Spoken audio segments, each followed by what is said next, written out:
vamos agora trazer as outras duas cadeiras e eu vou convidar os participantes, os três que falaram, o professor Ariaster Chimelli, da Economia, o professor Vanderlei, da Indústria, e o professor José Sebastião, para vir aqui à frente, para sentar nas poltronas, e a gente vai conversar um pouquinho. Nós temos um pouquinho de tempo para discutir um tema, e enquanto vocês vão subindo, eu já vou falando para vocês irem pensando sobre um assunto que eu considero bastante importante. Eu voltei hoje de manhã da Espanha, onde eu estava num congresso da minha especialidade, e tem uma coisa que me chamou muita atenção, é um perfil de um continente que mudou em função não só da pandemia, mas especificamente em função de uma guerra que está trazendo um impacto muito grande sobre a matriz energética, que é completamente diferente da nossa, pelo menos dentro do que eu entendo como matriz energética. Então, a minha pergunta para vocês, dentro do espírito do eixo temático, e eu começaria pelo Ari. Cadê o Ari? Eu avisei que eu ia perguntar, ele foi embora. Ah, não, olha ele aí, senta aqui. Eu vou começar com o Ari. Esse que é o problema de você avisar o que você vai perguntar, as pessoas podem fugir. Então, Ari, eu queria começar com você. O que a matriz energética do Brasil tem a ver com isso e o que esse assunto poderia ter relação com os eixos temáticos e o que a gente tem a enfrentar com esse mundo que está mudando bastante em função não só da guerra, mas com o aquecimento e tudo mais. Pode começar você, por favor. A nossa matriz energética tem tudo a ver com isso, né? Nós temos uma matriz energética relativamente limpa, mas dando mostras de saturação. A nossa habilidade de construir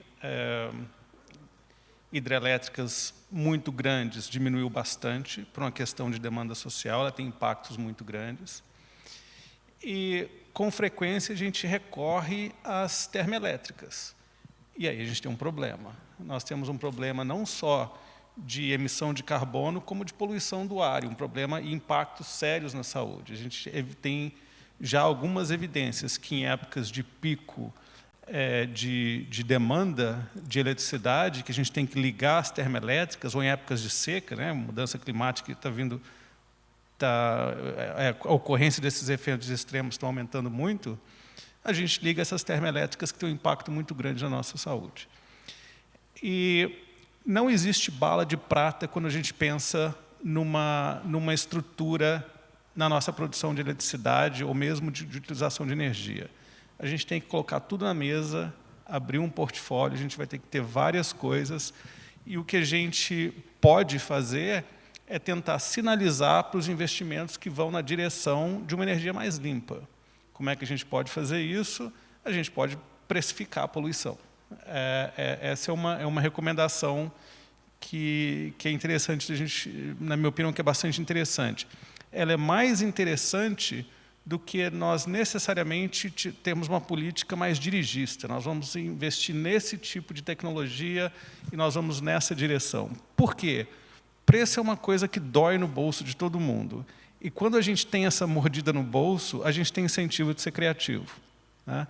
Então, a precificação da poluição, a precificação do carbono pode nos dar incentivos a procurar alternativas mais limpas.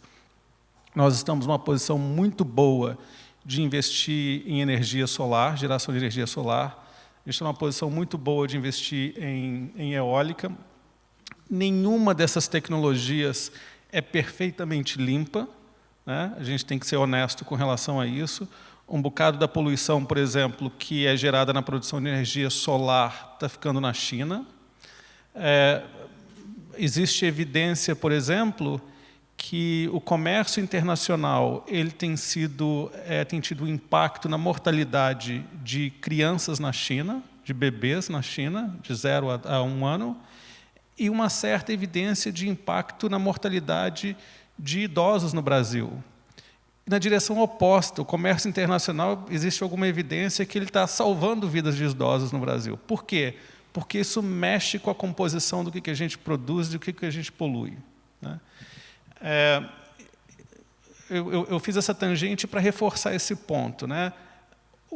Nós respondemos muito a sinais de mercado. Não dá para subestimar isso.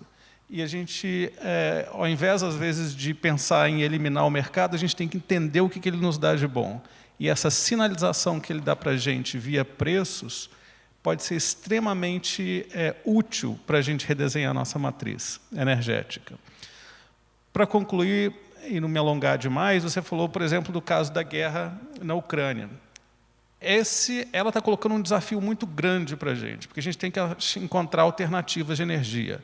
Com a importância da Rússia no suprimento de energia de combustíveis fósseis, a guerra limitou o acesso à energia, limitou a oferta para países europeus, por exemplo, com impactos para o mundo inteiro. Como é que a gente vai sair disso? De cara, a gente está produzindo mais energia fóssil, com base em fontes fósseis. E é de se esperar. É a indústria que consegue dar uma resposta rápida. A gente tem que ser muito cuidadoso com como é que a gente vai dar essa resposta agora e as implicações de longo prazo. Se a gente, por exemplo, caminhar na direção de fazer investimentos massivos em infraestrutura de extração de combustíveis fósseis, a gente cria um problema, porque a gente fortalece um grupo de interesse que faz um investimento, às vezes, com maturidade de 20, 30 anos e depois boa sorte para reverter isso. Muito obrigado, Ari. Vanderlei, por favor. Não é muito o meu negócio, mas assim, olhando pela indústria, o fundamental é energia limpa e barata, né? A gente tem, no Brasil, sei lá, uns 30% da nossa energia vem da biomassa. O etanol, talvez 20%, e a lenha, velha lenha, dá uns 10%. E a lenha ainda é bastante ineficiente, né? Então, acho que isso precisa ser mantido e ampliado, né? Estou pensando na indústria. Se você olhar para a eletricidade, a nossa matriz é bastante limpa, mas nós temos uma dependência excessiva de hidroelétrica. E se você pegar um cenário de mudanças climáticas, onde secas prolongadas podem ser acompanhadas de ondas de calor, hoje o nosso sistema elétrico é dimensionado pelo ar-condicionado, não é mais o chuveiro elétrico, tá? Então, o que pode acontecer? O que está acontecendo na Índia? Nas ondas de calor, todo mundo liga o ar-condicionado e a indústria tem que fechar. E numa onda de calor, do jeito que está acontecendo na Índia atualmente, o ar-condicionado não é um luxo, né? As temperaturas, mais a umidade, estão matando as pessoas mais frágeis, né? Os americanos botaram as pessoas para dentro, lá na Califórnia, de ginásios de esportes que tinham ar-condicionado, os pobres não têm. Então, esse é um mundo diferente da energia e o ar-condicionado. A indústria começa a disputar, nós começamos a disputar a água da hidrelétrica com a agricultura e também com a geração de eletricidade. Não dá para fabricar água, né? Tem os caras tentando fabricar chuva, mas isso é uma outra história. Então, a gente tem uma questão da energia, ela é uma questão estratégica, né? Tem um livro do Smil, um canadense, muito bom sobre a questão da energia, que acho que todo mundo devia ler, né? Eu acho que o essencial para mim, no futuro, é a gente ter uma matriz mais limpa e mais diversa, né? Se a gente tivesse botado os 100 bilhões que foram colocados na Petrobras pelo governo para extrair o pré-sal em renováveis, nossa indústria estaria num grande patamar. A nossa matriz mais limpa, ela é um grande asset potencial na exportação. O brasileiro não valoriza, né? Peguem a cobertura da Folha de São Paulo, do Estadão, da Quatro Rodas, etanol versus gasolina, a discussão sempre é preço, né? Já viram alguém falar que etanol tem menos CO2? Nenhuma avaliação de carro menciona isso. Fala-se de preço, né? Nós somos a nossa classe média, a nossa elite, não associa seu modo de vida às mudanças climáticas. E, na minha experiência, boa parte da indústria, há exceções, a indústria do cimento, a indústria do aço, eles entendem o problema, não associa as suas atividades a mudanças climáticas. Não associa. tá? E alguns acham que nem existe, né, mudança climática como em qualquer setor. Então, eu acho que essa é uma questão super estratégica. E concordo que nós temos um grande potencial para solar. Eu sempre digo, quando falta a chuva e a hidrelétrica seca, usualmente tem bastante sol, né? Então, é uma complementação que a gente poderia estar investindo mais. Acho que a nossa coisa do etanol é um caso de um enorme sucesso, né? Precisamos continuar inovando, né? Precisamos ver aumentar a produtividade, novas fontes, etc., né? Tem muita gente que acha que nós deveríamos repensar a questão nuclear, né? Eu acho uma coisa, tem a vantagem da mudança climática, mas lixo perigoso por 50 mil anos, confesso que incomoda, né? Mas pode ser uma opção, né? Então, acho que é uma coisa absolutamente estratégica e não dá para fazer uma política industrial sem previsibilidade de disponibilidade de energia abundante, barata, competitiva e limpa. Obrigado, professor Vanderlei. Professor Sebastião, por favor, seus... O professor Bruno acho que tem até mais propriedade, né? Porque ele que formulou a pergunta é da área da saúde. Assim, nós da saúde, eu acho que eu até coloquei ali, o que nós precisamos é ter um ar respirável, tá certo? Então, água limpa, tá certo? E um solo, né, que não provoque esses desastres que a gente tem visto. Então, claro que uma matriz diversa é melhor porque essas matrizes, né, já são conhecidas, essas matrizes já bem estabelecidas, e eu acho que isso tem que ser objeto de pesquisa, de ver como que a gente vai trabalhar com a nossa matriz energética. Mas, claro, para a saúde nós vemos assim, com bons olhos essa... A gente trabalhou muito com a matriz hídrica, né, mas eu acho que a eólica, a solar, que tem vindo mais com a iniciativa da própria sociedade do que próprio estímulo do governo, é muito bem-vinda. Eu acho que o professor ali colocou uma coisa importante. Para nós da saúde, como eu coloquei ali, quer dizer, os crimes ambientais, se eles são passíveis de punição, e a saúde se beneficia, inclusive, com isso, né? Nós já conseguimos muito recurso a partir de decisões que vêm de crimes ambientais, e eu acho que isso faz com que a sociedade repense e, de certa forma, analise as diferentes matrizes, né? Então, acho que é isso. É que eu só esqueci um negócio de falar, é coisa do hidrogênio, tá? A gente está recebendo essa semana aqui na USP um diretor da engenharia do Imperial College. Ele é um cara que montou uma célula de hidrogênio para gerar energia elétrica e hoje ele é um bilionário, tá? Continua diretor de engenharia do Imperial College sendo bilionário. Um caso interessante.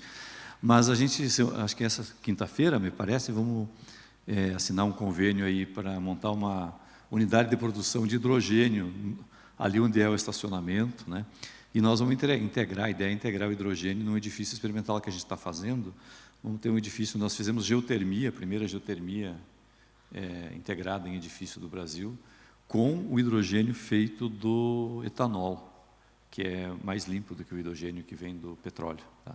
Então, eu só queria assim, a economia de hidrogênio, do ponto de vista da indústria, ela é muito interessante, porque ela não tem a volatilidade, o hidrogênio nós controlamos, né? A energia renovável, a solar, o vento, não tem sol de noite e o vento às vezes também não tem, né? Então a gente precisa, eu acho que ela seria um complemento e ainda tem uma oportunidade boa de investigação, né? O RCGI, que é o Centro de Pesquisa em Gases de Efeito Estufa, que a Shell financia aqui, está todo dedicado, tem um grupo grande dedicado a hidrogênio, né? Eu acho que tem um grande potencial no Brasil nessa dobradinha etanol, hidrogênio, energia solar, tá? É muito interessante. Obrigado pelo complemento. A gente tem, agora nós vamos inverter, agora vai começar por você. A gente elaborou algumas perguntas, a professora Célia, que está na coordenação também, a Célia Garcia, tem uma pergunta aí, a começar por você, Sebastião. Obrigada, Bruno. Bom, primeiro eu quero começar parabenizando as excelentes apresentações, né, do professor Eliasta, professor Vanderlei, professor Sebastião. Tem uma pergunta, professor Sebastião. É possível pensar em política, alguma política, para sanar a questão da escassez de profissionais em cidades do interior? O que você me diz isso? Primeiro, assim, foi como nós colocamos. Numa cidade do interior, você precisa de alguns especialistas. Então, eu coloquei o médico que, no começo, o pessoal chamava de generalista, mas hoje é o médico de família, que praticamente é a mesma coisa, né? Essas equipes precisam ter enfermeiros, que também têm uma formação voltada para as ações de prevenção, promoção e abordagem das doenças mais frequentes, um profissional da odontologia e os técnicos de apoio. Então, as universidades e quem, inclusive, regulamenta a formação, quem regula a formação e a especialização, precisa focar nisso. Você pega, por exemplo, o Canadá, que tem um sistema de saúde parecido conosco, lá você não faz a especialidade que você quer, né? O governo que banca, ele define as vagas de especialidade. Agora, concomitante a isso, como tem também na Inglaterra, esses profissionais, eles têm o mesmo patamar de valorização do que aquele profissional que trabalha numa super especialidade, né, que trabalha no hospital de referência. Então, tem que juntar isso, você, né, orientar a questão da formação, mas também os governos, ou os próprios planos de saúde suplementar, que já estão descobrindo isso, que é importante você ter portas de entrada qualificada, reforçar a valorização desses profissionais. Então, é formar mais, né, e especialistas que vão para esses locais, porque, basicamente, o município de pequeno porte vai precisar de equipe de saúde da família. São esses profissionais que eu coloquei, né? Médicos generalistas, ou de saúde da família, enfermeiros, ou dentistas. Precisa ter um serviço de vigilância, mas, geralmente, a vigilância ela é tocada por qualquer profissional de saúde que tenha ali uma especialização. Eu acho que são esses dois componentes, né? O aparelho formador, que, sobretudo, aquele que tem recurso público, se organizar para sensibilizar estudantes a fazer isso. Isso não é muito fácil, né? Eu tive discutindo, por exemplo, na Faculdade de Medicina, a distribuição dos minguados claros docentes aí, e eu fiz essa conta. Eu sou da área da cirurgia, né? Falei, olha, se eu fosse priorizar, eu priorizaria a saúde pública. É o departamento minúsculo, né? E, na medicina, é um dos 5 grandes pilares da... né? Então, mas você vê lá, a saúde pública é o que tem menos número de docentes, né? Assim, como é que você vai estimular estudante a fazer especialização, sensu lato, ou pós-graduação sensu estrito? Então, tem que ter, assim, vários estímulos, de quem está bancando, quem está financiando, governo com compromisso de Estado, né? E também na organização das carreiras. E, muito importante, essas carreiras, elas precisam ter uma estabilidade, né, no sentido de não ter grandes mudanças. Os profissionais de municípios de pequeno porte precisam realmente morar nesses locais, eles precisam interagir com a população, conhecer os problemas, né? Hoje o que nós temos é que chama de pejotização. A pessoa fica lá 3, 4 meses e depois logo sai. Quer dizer, você não tem equipes coesas e com vínculo com aquele distrito de saúde ou aquele pequeno município, né? Isso está acontecendo também nos serviços públicos terciários. Está cada vez mais difícil a gente manter equipes coesas, como eu falei, né? Você tem uma substituição muito acelerada. O governo precisa entender que saúde, educação, segurança, você faz com gente qualificada, engajada. Engajamento, ele tem vários componentes aí. Não sei se eu consegui responder, professor. Obrigado, professor Sebastião. Professor Marcos queria fazer um comentário. Eu queria um comentário de cada um deles sobre, assim, eu queria perguntar o que vocês assistiram à apresentação de cada um. Eu queria que vocês explicassem para a gente o que é que vocês veem de interação, o que vocês aproveitaram das apresentações uns dos outros, né? E como vocês visualizam possíveis interações entre os 3 eixos de hoje. Chamada oral.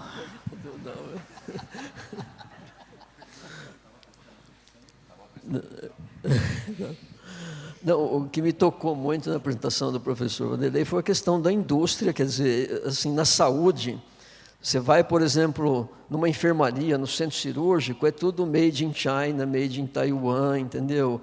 É impressionante isso, né? É luva, é máscara.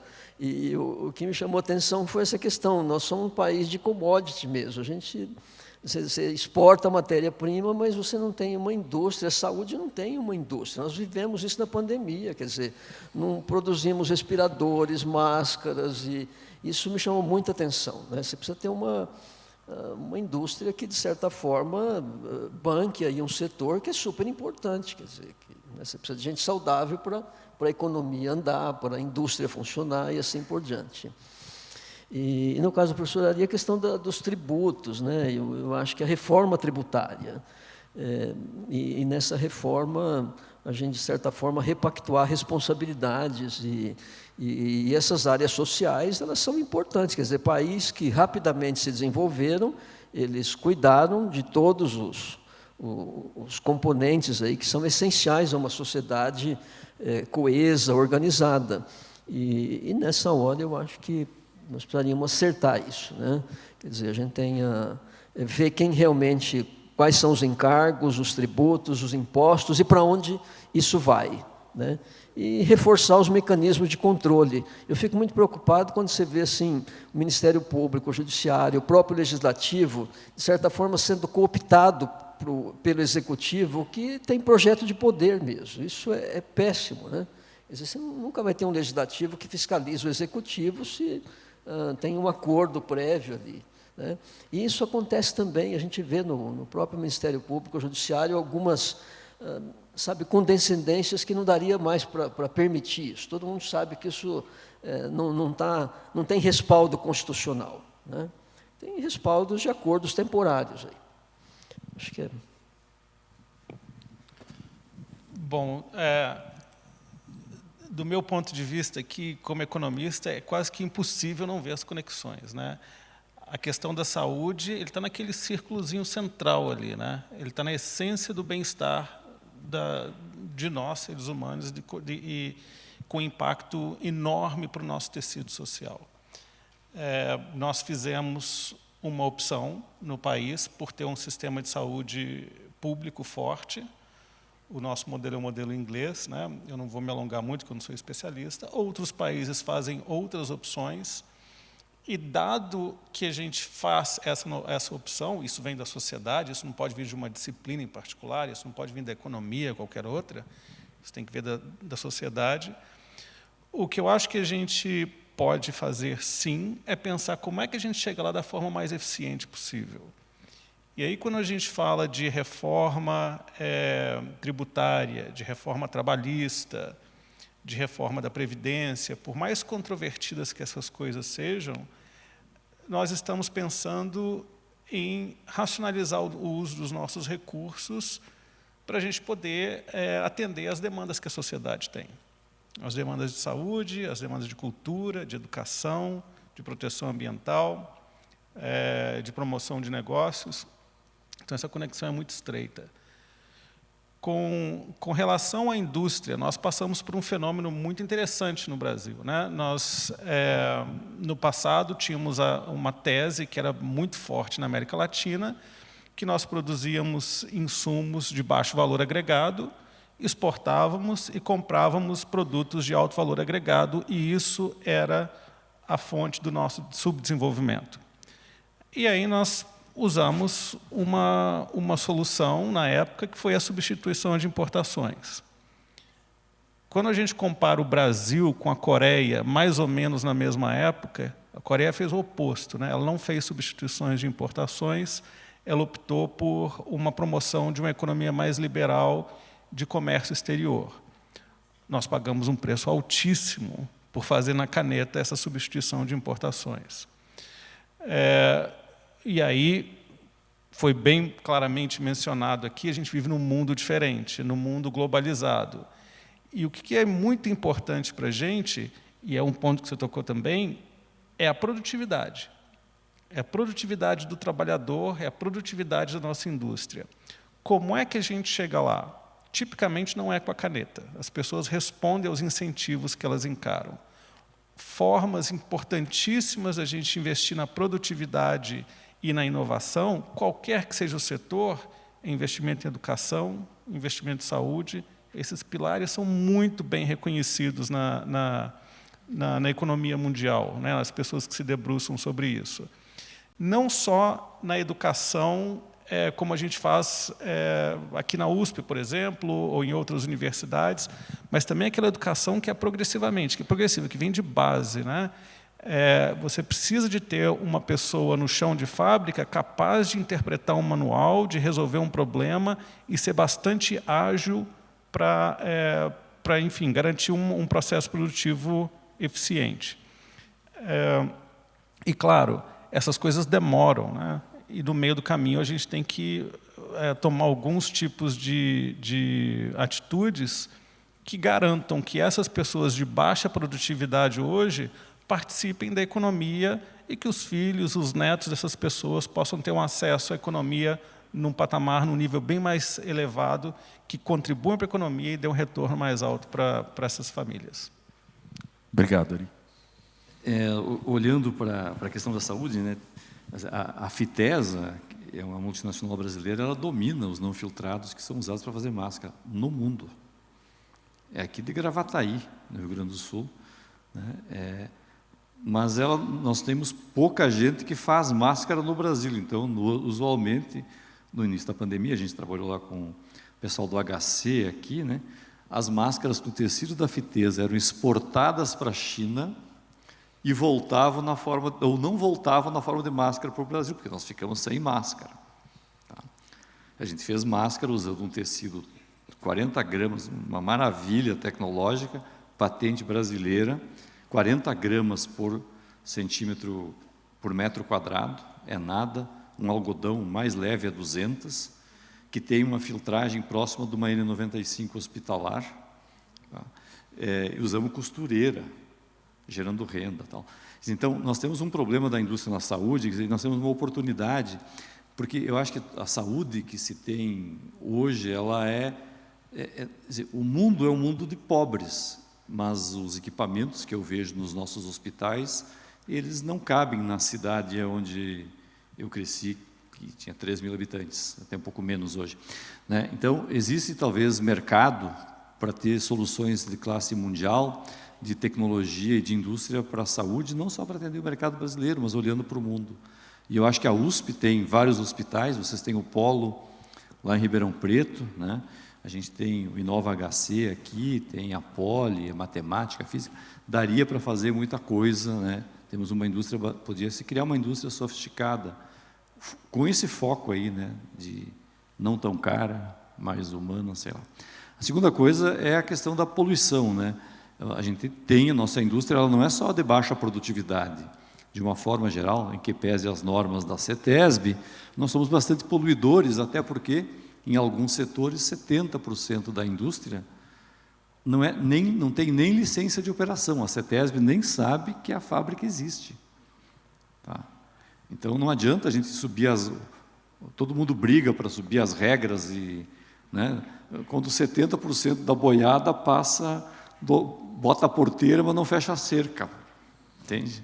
Então, nós temos uma questão muito importante aí da nossa indústria com a poluição, que ataca tanto os trabalhadores quanto os vizinhos e tudo mais, que é uma coisa super importante, né? Finalmente, eu acho que na questão da economia, quer dizer, a política industrial, ela faz parte de uma política econômica, e eu acho que o foco que foi dado aí da gente ter uma política econômica promovendo uma economia mais limpa, né? Ela é essencial para a competitividade internacional da nossa indústria, né? E até da nossa agricultura. Se a gente continuar desmatando a Amazônia e o Cerrado do jeito que nós estamos, nós não vamos conseguir vender soja. Tá? E aí todo o lustre e brilho do agronegócio vai para o vinagre. Eles podem festejar hoje comprar caminhonete. Aliás, no Brasil, o automóvel que mais vende é caminhonete 4x4, que custa R$250 mil para cima. Tá? Então, é uma coisa muito maluca isso. E estamos comemorando uma bonança, né? Sendo que nós estamos matando o nosso futuro, né? Com essa política queimando o nosso capital internacional. Então, acho que são coisas bastante... A gente tem muita sinergia entre o que está sendo discutido aqui. Obrigado. Enquanto você fala, eu vou caminhar devagarinho até ali, porque o professor Cardoso, do Eixo Energia, vai fazer um comentário, mas o Ari vai falando enquanto isso. Eu vou até aí. Tá legal. É um comentário rápido sobre o problema de oferta e demanda de profissionais de saúde de áreas distintas, né? Nós precisamos também encarar de forma muito honesta o que está acontecendo e o que nós queremos. As pessoas respondem aos incentivos. Se eu entrar na faculdade de medicina e o custo de entrada for o mesmo, mas o retorno for maior se eu for para a área estética do que se eu for o médico da família, isso não é questão moral. As pessoas respondem assim. A gente precisa de olhar de forma pragmática como que a gente quer lidar com isso. Essas pessoas, a gente pode pensar no seguinte, isso aqui não é de graça, né? Educação aqui não é de graça, é muito caro. Alguém está pagando a conta, que é o contribuinte. Será que essa pessoa que tem um retorno maior no mercado, talvez tivesse algum compromisso de devolver de alguma forma? E um subsídio para quem não tivesse que fazer isso, que optasse por outras coisas? Aí a gente deixa a coisa mais comparável, né? Mas eu falei de um modelo em particular, né? Existem vários modelos, mas a gente tem que encarar isso de frente, né? É um problema clássico de oferta e demanda e de entender que as pessoas vão responder aos incentivos. Bom, eu queria só contar uma história, vou ser rápido. Uma empresa chamada Arno, que nos contratou, isso já faz mais de 2 décadas, para refazer um motor do ventilador que ela produzia. Esse projeto começamos a fazer, terminamos o projeto, ficou lá um motor bem mais eficiente e depois de 6 meses essa empresa quebrou. Porque o preço do ventilador que ela fazia já, o anterior, mesmo com o nosso que tinha algumas economias, ele tinha a China, o ventilador chinês vendido na Estação da Luz, lá pelos barreteiros, era mais barato que o custo de produção do motor da Arno. Conclusão, a Arno não teve uma outra situação a não ser abandonar a produção, foi comprada por uma outra empresa que não era da área, conclusão, a Arno desapareceu. Era uma marca brasileira. O que fazer para recuperar uma Arno? Quer dizer, a reindustrialização não vai conseguir recuperar essas empresas. Quer dizer, esse gap que foi criado nesse processo, para a gente recuperar, eu gostaria de ouvi-los, se tem alguma ideia para isso. Podemos contar outra história também da indústria de motores elétricos, que é a WEG. A WEG hoje é uma multinacional brasileira, né?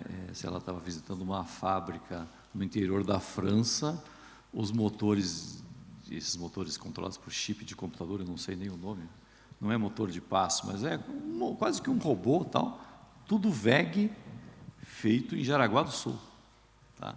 No interior da França. Tá? Então, eu acho assim, tem uma coisa de competitividade, né? Isso é muito complicado.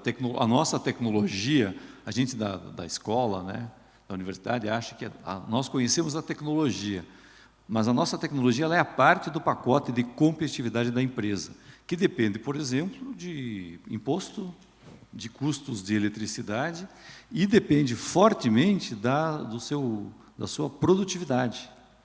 Que aí a produtividade, a gente, melhorando o motor elétrico, não consegue controlar o robô que ela vai colocar e tudo mais, né? Então, talvez uma das coisas que a gente devesse começar a trabalhar era projetos que coordenem a parte da tecnologia de produto com a equipe, a USP tem tecnologia de processo, né, para conseguir dar soluções para empresas olhando a produtividade global, né? Não adianta a gente melhorar a tecnologia se ela vai botar numa fábrica que a produtividade da equipe dela é 20% da produtividade do chinês. O operário chinês que hoje recebe mais é melhor remunerado que o brasileiro. Tá? Então, hoje em dia, a indústria brasileira perde para a indústria chinesa por uma questão de produtividade, não é salário baixo. Tá? A situação é muito grave. E nós temos um problema que é custo elevado de energia e de matérias-primas no Brasil. Vocês conhecem um viaduto que tem na entrada ali do aeroporto de Guarulhos, na frente daquele hotel, que acho que agora é Marriott ou alguma coisa assim? Aquele viaduto foi feito por um amigo meu, até foi professor convidado da Poli, o Cioto. É o aço feito pela CST em Tubarão, os lingotes foram enviados para a Tailândia, laminaram na Tailândia, mandaram as vigas prontas para Guarulhos, tá? E isso tudo custou metade do preço do aço laminado comprado no Brasil, sem toda a logística. Tá? E não tinha dumping. Então, tem uma coisa errada em certas proteções que se criaram para criar uma indústria de matérias-primas básica, que é importante, que hoje está consolidada, que nós temos um problema, né, que vai afetar o cara da Arno. Né? É super complicado. A solução tem que ser global. Né? Às vezes a gente se mata por quase nada. Obrigado. Só antes de a gente finalizar, tem uma pergunta aqui que...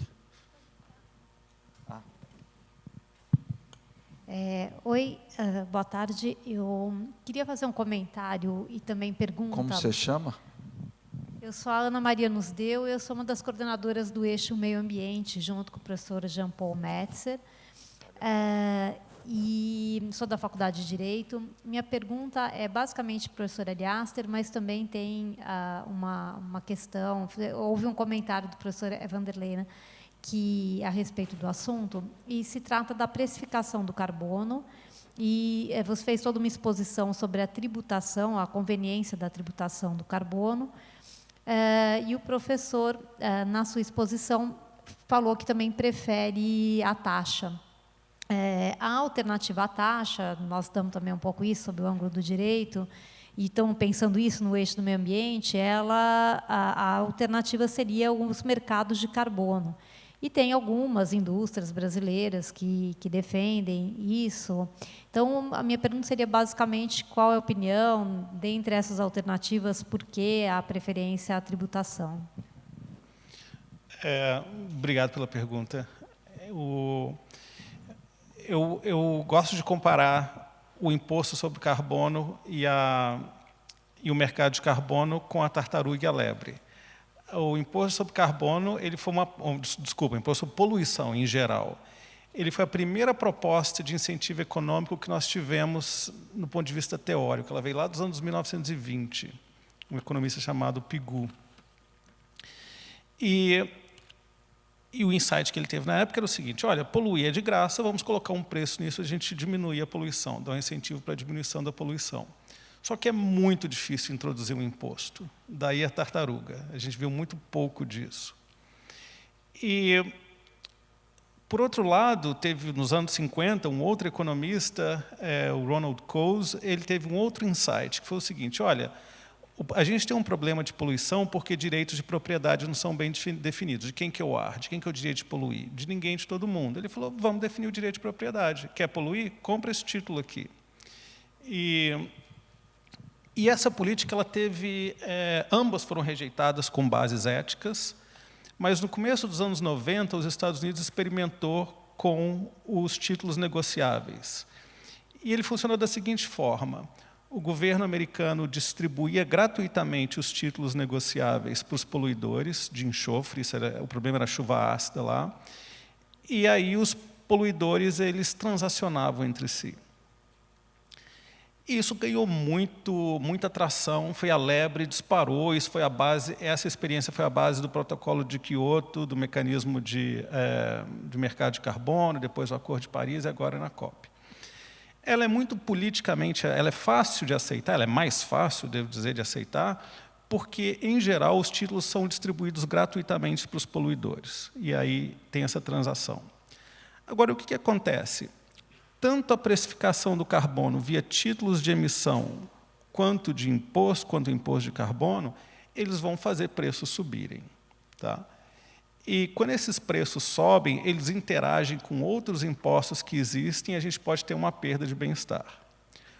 Uma grande vantagem do imposto de carbono é que, pelo menos, ele gera receita. Então, você pode tentar reduzir os outros impostos que são distorcionários. O modelo de título negociável que a gente tem, ele não gera receita. A menos que ele seja leiloado, aí a gente cai no imposto de novo, né? A gente cai no tributo.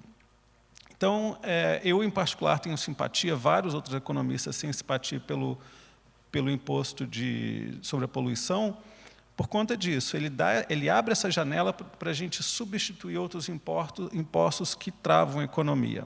Tá? Mais uma vez, muito difícil introduzir o imposto, nós temos uma oportunidade raríssima, que é a reforma tributária. Foi o que a Suécia fez e deu muito certo. Obrigado, professor Ari. Eu tenho concordância plena com o que foi dito, né? E existem modelos híbridos também, né? Eu posso combinar cotas de carbono com imposto. A Suécia é assim, né? O problema do imposto é que é difícil botar ele num valor que faça a diferença, que seriam $50 a tonelada, assim. Recentemente, trocou o governo da Alemanha, o presidente da Volkswagen fez uma declaração pública, e depois foi seguido pela Associação das Grandes Indústrias Poluidoras, pedindo que aumentassem o imposto de carbono na Alemanha, por favor. Está 25 euros a tonelada, e eles estavam querendo 65. Porque na Suíça, na Suécia, em outros países, é 100 euros a tonelada. Isso dobra o preço do cimento, 20% a mais no preço do aço. E a indústria, com isso, consegue viabilizar as tecnologias do futuro. Então, por que a indústria alemã quer imposto? Porque ela quer começar a experimentar na Alemanha, viabilizar com o imposto de carbono, tornar competitivas as tecnologias de baixo carbono no mercado alemão. Eles ganham experiência, quando o mundo estiver maduro, eles vendem para a gente. Tá? Isso funciona muito bem. O problema, a Argentina tem imposto de carbono, a África do Sul tem imposto de carbono, a Colômbia tem imposto de carbono. Os meus amigos cimenteiros não se incomodam, porque é $2 a tonelada, $5 a tonelada. Então, o problema é botar o preço. E no mercado europeu, por exemplo, que fez um mercado de carbono mais antigo, que foi inspirado no americano, quer dizer, eles botaram as cotas de carbono, que é o que o governo dá, ficaram altas. Em 2008, a economia mergulhou, o preço do carbono foi para o chão, e agora é que está se recuperando. Tá? Eu acho que a emergência climática vai nos forçar a tomar medidas duras. Né? E eu acho que o Brasil está tremendamente atrasado na questão do carbono. Infelizmente, nessa eleição, essa questão ainda não tem nem de longe a prioridade, dadas as emergências da questão mais básica. Né? Então, eu acho que, para mim, os meus amigos, eu trabalho muito com a indústria, tá? O pessoal do cimento fica muito bravo, chateado, pessoal, quando eu falo isso, mas para mim a solução é imposto, eles detestam. Obrigado. Posso fazer uma pequena complementação? É bem rápida. Essas duas políticas não são excludentes, né? É possível as duas conviverem. Por exemplo, a gente pode usar os títulos negociáveis para compensação de emissões e imposto para redução de emissões. E a gente também pode ter políticas, não é o ideal, mas você pode fazer um tratamento diferenciado, pelo menos no curto prazo, para setores diferentes da economia. Em alguns deles você pode usar a política de cap and trade, né? e paulatinamente migrando para o imposto. Elas não são excludentes. Obrigado pelo complemento. Nós temos só um tempo bastante curto. O professor Sebastião vai complementar a primeira pergunta, depois ali uma pergunta, só peço para ser breve, porque nós estamos ultrapassando. Não, muito rápido, aproveitando uma observação que o professor Ari fez, e que nós chegamos a discutir no nosso grupo sobre essa questão de você descentralizar profissionais para áreas distantes, aí, né?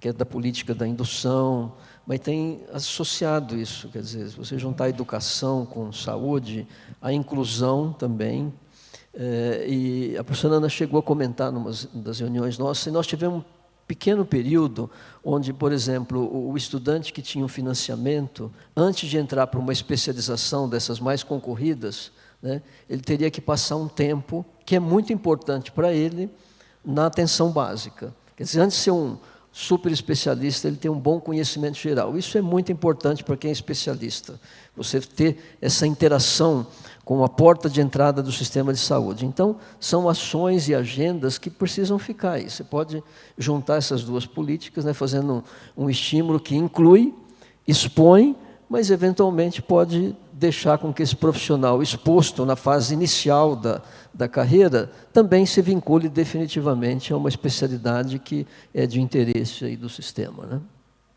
Obrigado, Sebastião. Obrigada. Eu sou Sônia Coelho, coordeno o grupo de energia junto com o professor Cardoso.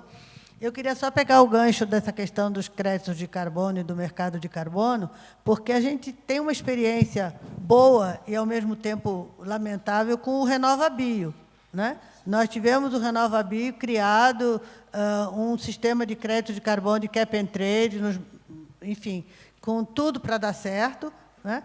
E depois, por pressão das distribuidoras de combustíveis fósseis e o próprio governo preocupado com o preço da gasolina, as metas foram mudadas assim como a canetada e reduzidas pela metade, postergadas. Então, às vezes, o problema nem é a questão da gente ter uma lei, o problema é a gente conseguir que aquela lei funcione, né? Eu só queria ouvir um pouco os colegas desse caso específico do RenovaBio, que eu acho que foi um tiro no pé que nós fizemos, né? Obrigada. Obrigado, professor. É uma política importante, né, e ambiciosa, interessante, com o aumento do biodiesel, por exemplo, misturado com diesel, e por questões conjunturais, a gente deu esses passos para trás. Como é que a gente vai lidar com isso, né?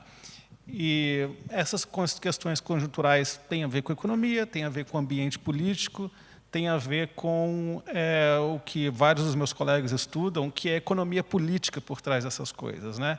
Lá no centrinho daquela bolinha que eu coloquei, lá estava bem-estar. O bem-estar de quem, né?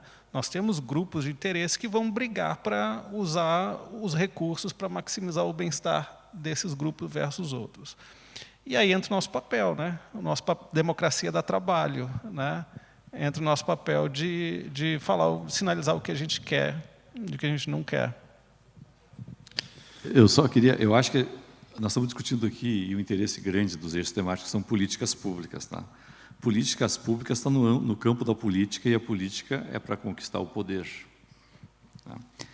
Então, a gente precisa aprender a operar nesse nível, né? E tem que estar preparado para operar nesse nível.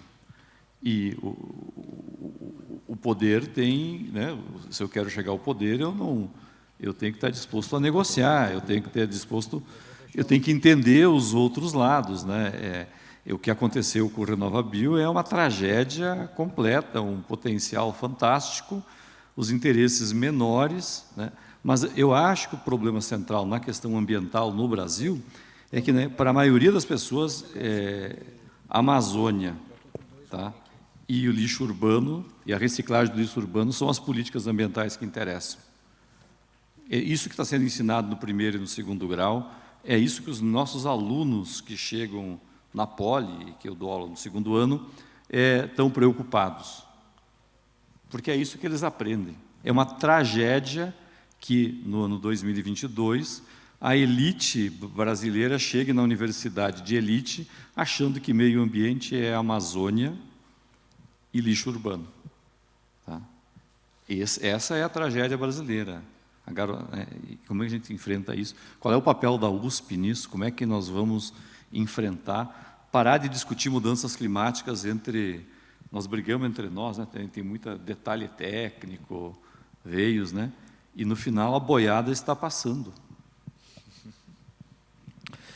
Obrigado, professor. Eu queria, antes de finalizar, agradecer, eles não estão aqui, todo o que foi discutido aqui, o que foi falado, está sendo submetido à elaboração de um relatório por 2 relatores, Márcia Itani e Marcela Barbosa de Moraes, ambas do IEA, e depois nós vamos ter acesso a esses relatores, não só para a gente conduzir e continuar o processo, mas também para quem tiver mais perguntas.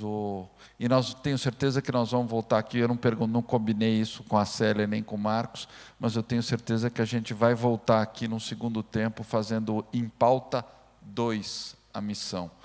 Então, eu queria agradecer de maneira bastante egoísta, porque eu aprendi muito. Muito obrigado a todos. E vamos continuar agora com a manifestação cultural. Obrigado.